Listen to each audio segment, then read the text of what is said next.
Well, hey, everybody. It is another wonderful night for the Seacoast Small Business Spotlight here at CoWERC, and I am graced by the presence of Dave Hoyt. Dave, thanks for being with us. Thank you for having me. Appreciate it. Awesome. So we have our live studio audience here. Can we hear from them? Yeah! Sold out here. Sold out. So it is sold out here, which is amazing for it tonight. So if you're watching here on Facebook, or if you're on Instagram as well, we got some people over there. That's awesome. Get a thumbs up. That's excellent. I like it. People are liking us already, which is excellent. And we just want to thank as well our sponsor tonight. And our sponsor is Xperimac. They are the people who repair your iPhones or iPads or your Macs or used Macs. So they work for pretty much what's considered vintage Macs, because Apple doesn't repair Macs over 5 years old. And so they work to repair those. They also sell and will buy your used Macs, iPods, or iPads as well. So they're located on Islington Street in Portsmouth, New Hampshire. So thank you very much to them for sponsoring our Seacoast Small Business Spotlight and sponsoring CoWERC tonight, and we thank them as well. But we definitely want to thank Dave for being with us tonight. Thank you. Dave a call, and he stepped up to the moment to kind of tell us a little bit about business, and I appreciate it. Yeah, thank you. So with that, I guess I know you, and I've known you for a while, but can you tell everybody out there about yourself and why you're here and business-wise? Well, I own a flooring distributor that I started in 2008, right in the good times, which oddly enough is, I guess, the bad times are sometimes the best times to start a business.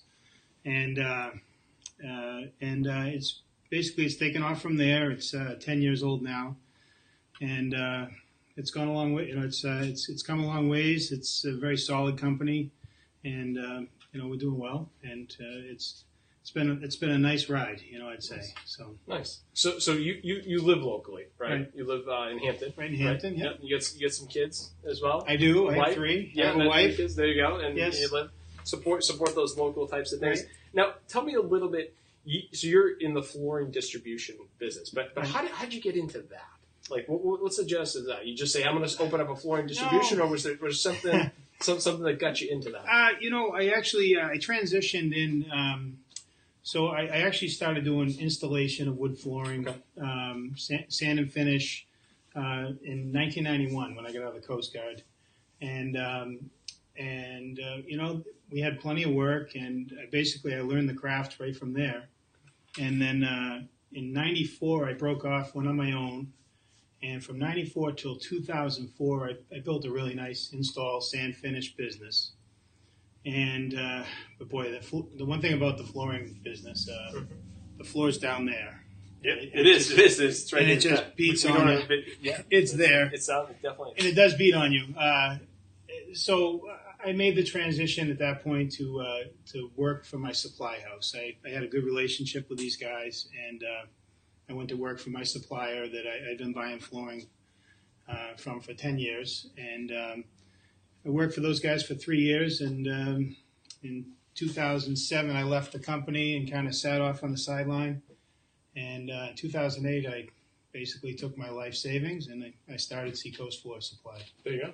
Okay, so that's that was it. You took the risk and you kind of went all in. Boy, in 2008, I was hanging on like for dear life, Yeah. But as long as at the time, actually, it was kind of interesting. We didn't have any overhead. We didn't have, I definitely knew where I stood every day, and the inventory I had, I could still sell it off. I was doing well, and like we said, we hung in there, and 2010, 11, the company started to break away a little bit, and then the last 5 years have been great. Nice, nice. Yeah, so it's kind of like you knew the industry from dealing with the product, right? From installing and things like that, and then got to know it. Because I know if I ever have a question about wood, I'm like, Dave, right? I need to do something. I have a project. Right. Tell me what's the good piece of wood to be able to do that with. Yeah. So I know you're really knowledgeable about that. And so I guess you took that transition of somebody who you really had a small business installing it, and then you went to kind of being a distributor. Right. So within your businesses, what have you learned, from your experiences, whether say the Coast Guard or something else like that, that you were able to apply to your businesses, today or able things? Like, what lessons have you learned? I think one thing in my trade is that be specific to what you do. I feel like being a wood flooring install, sand, finish guy, if you're good at that, do that. You don't have to break off and do tile and carpet and everything else. If you have plenty of work on that side of things, do that. And then when you go to the distribution side, I own strictly a wood flooring distributor with sandpaper and finish and machine parts and things like that. But we're very specific to that industry. If I was to incorporate tile or carpet and things like that, it might wear on me a little bit. We might not be as efficient doing what we do. So I would say just be good at what you do in your specific craft or your trade or what you distribute or whatever your product is. Yeah, sounds like that's probably good advice, because I think a lot of times people try and go too broad. Right. A lot of times with it, and it's like sometimes a niche is really the best point, because you can be very specific, very focused on what it is, and you can understand your product as well as your customers. Right. So, which I think is important too. And tell me a little bit about that. Like, what's your philosophy with your customers? Because clearly you have to be a good steward of your customers to sustain your business for over 10 years. Right. No, I mean, I think the relationship is everything for me.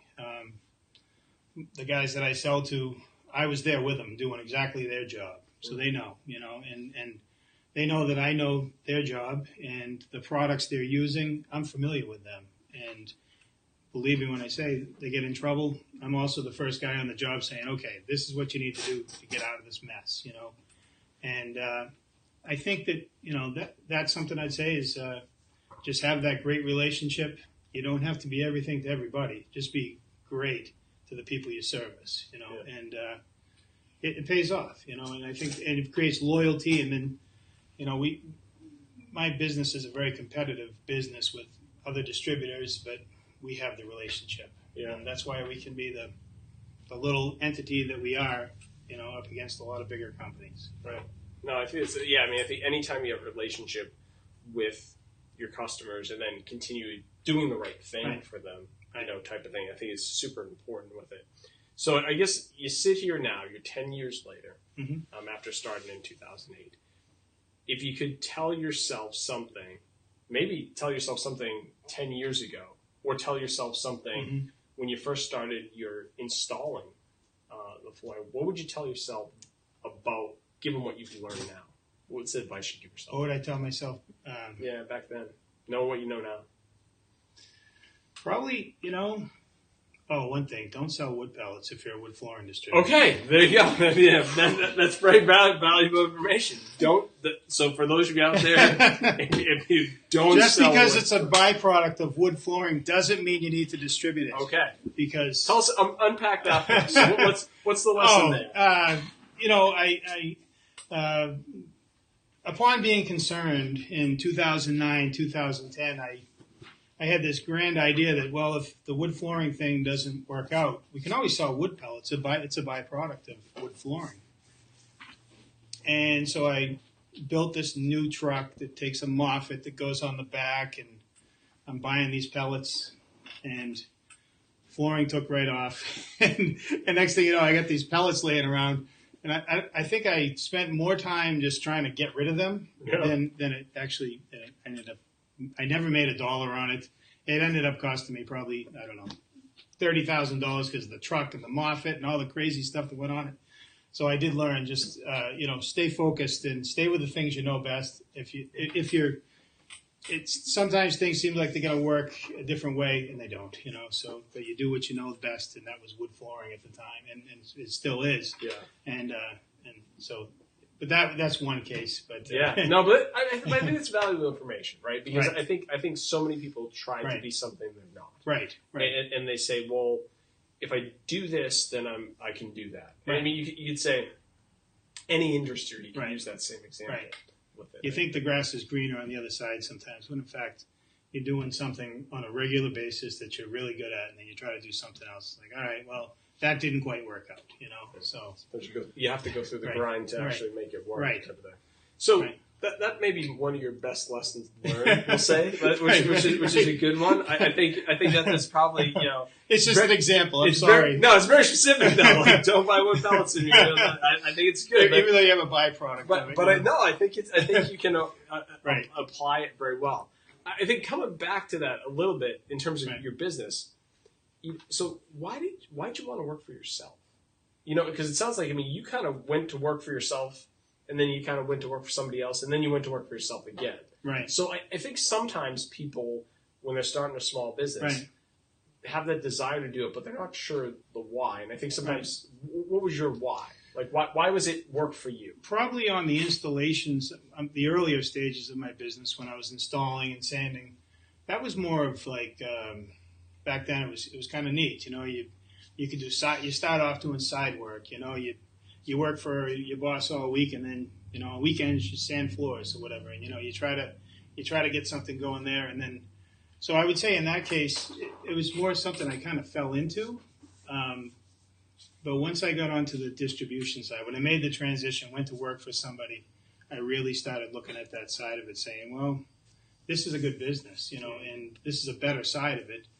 So and then basically when you work for somebody for a few years or however long it is, after a while you do get that itch eventually that you just say, I can do this, and I can do it just as good as these guys. Mm-hmm. And, in fact, I have great things that I can bring to the table that they probably aren't thinking of. So, and I would say that's what happened, and so I went, even though it was 2008, I always say 2008, it was a heck of a year. I went in there very confidently, and I swear my customers were basically buying from me because they felt bad for me. They're like, "Oh, Dave, you started this thing right now. You've got truckloads of wood in the bay. How are you going to make it?" And I'm like, "Just keep buying from me. We'll get through this together." Right. And we did. And those customers that supported me in 2008 are still my customers to this day.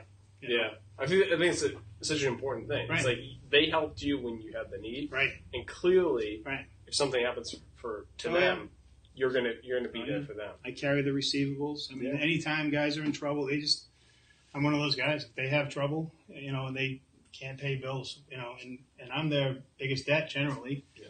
I'm carrying them, but I trust them, because they were there then, so we come across different times in our lives where you got to support them. So I think that's kind of an important piece too. Is I guess I'd say within that same thing, would you say and look at it, say what's your proudest moment? Or what's that proudest story as a small business owner that you've had that you feel like you were able to affect for somebody else? Like a customer service? Yeah, or something else like that. I did have one recently, actually. Okay. This is kind of interesting. But recently I had a floor that we sold somebody. I shouldn't admit to this stuff, but I'm honest. That half the wood we sent over to this house was perfectly fine. But the other half that we sent was a little wet. And we never knew it because we do check things. But this got passed, and it got installed in a house. And I know when I got the call that the floor was starting to shrink up in spots, and the customer was concerned or whatever, I walked out. I went to the job site, actually, had my moisture meter on me, and I took a reading.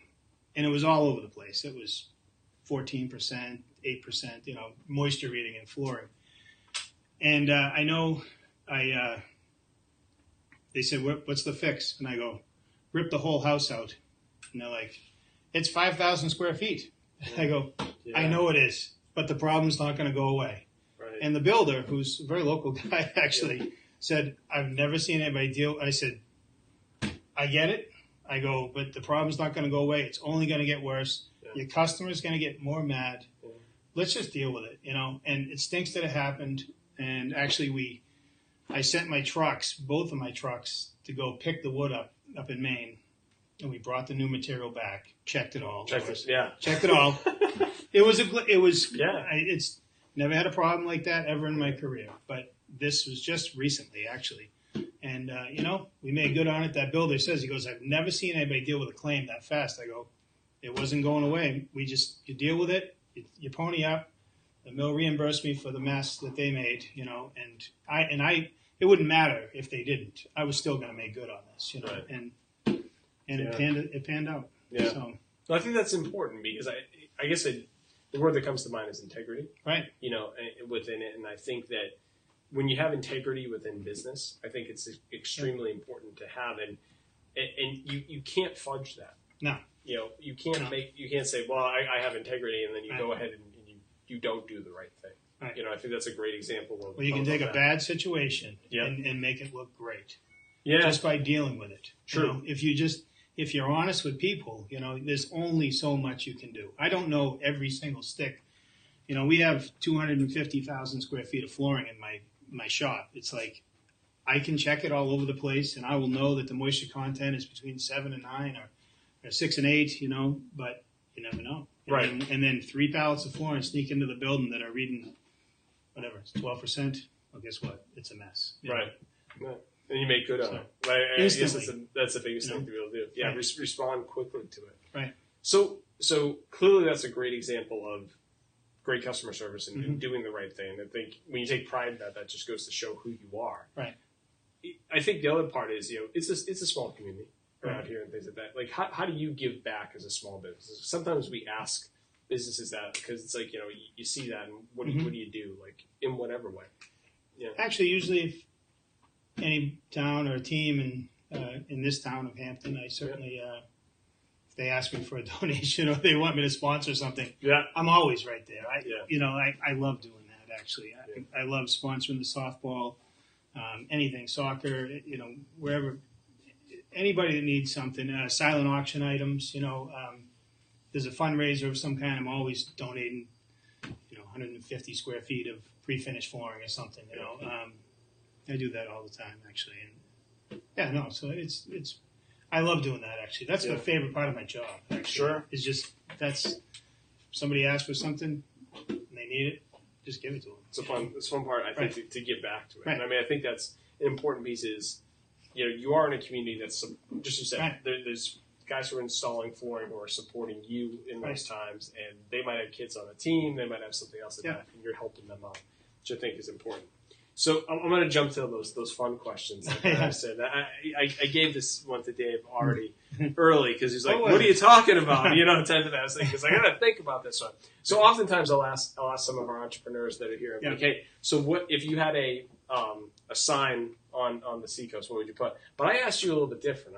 I said, if you had an airplane that was flying over the Seacoast, we've all seen those. In fact, I have to say, I'm going to pause. I actually met the gentleman who flies those airplanes a week ago. So that was kind of neat. So to be able to do that. So that's what made me think about this. Right. So if you could get a phrase, a saying, something to go down from, say, Salisbury Beach all the way up to Portsmouth, all the way up to, you're Portland, Maine, let's say, up to there, for everybody along the Seacoast to see, what would it say?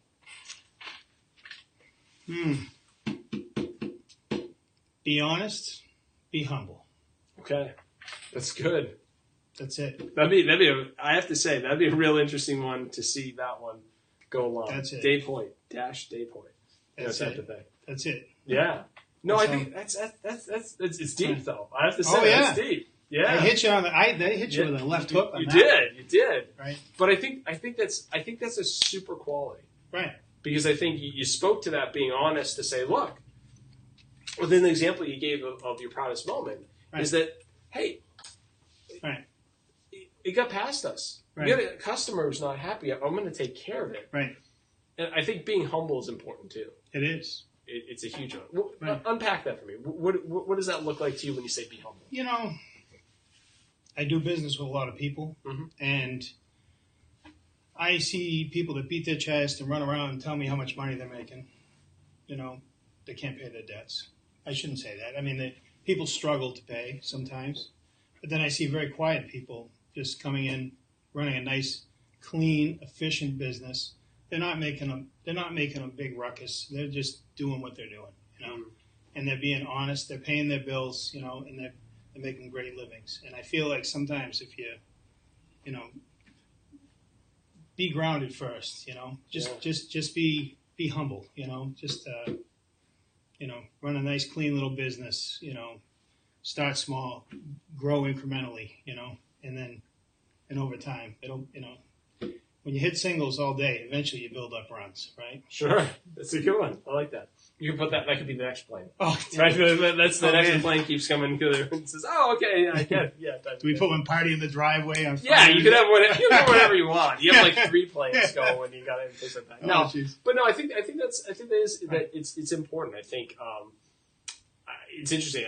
I read a book one time that said what makes a great employee is somebody is humble, hungry, and smart. Right. And I think those are characteristics of a great employee. Right. And I think you'd say a great entrepreneur, a great businessman, because essentially when you're an employee, you're working for yourself. Right. No matter what.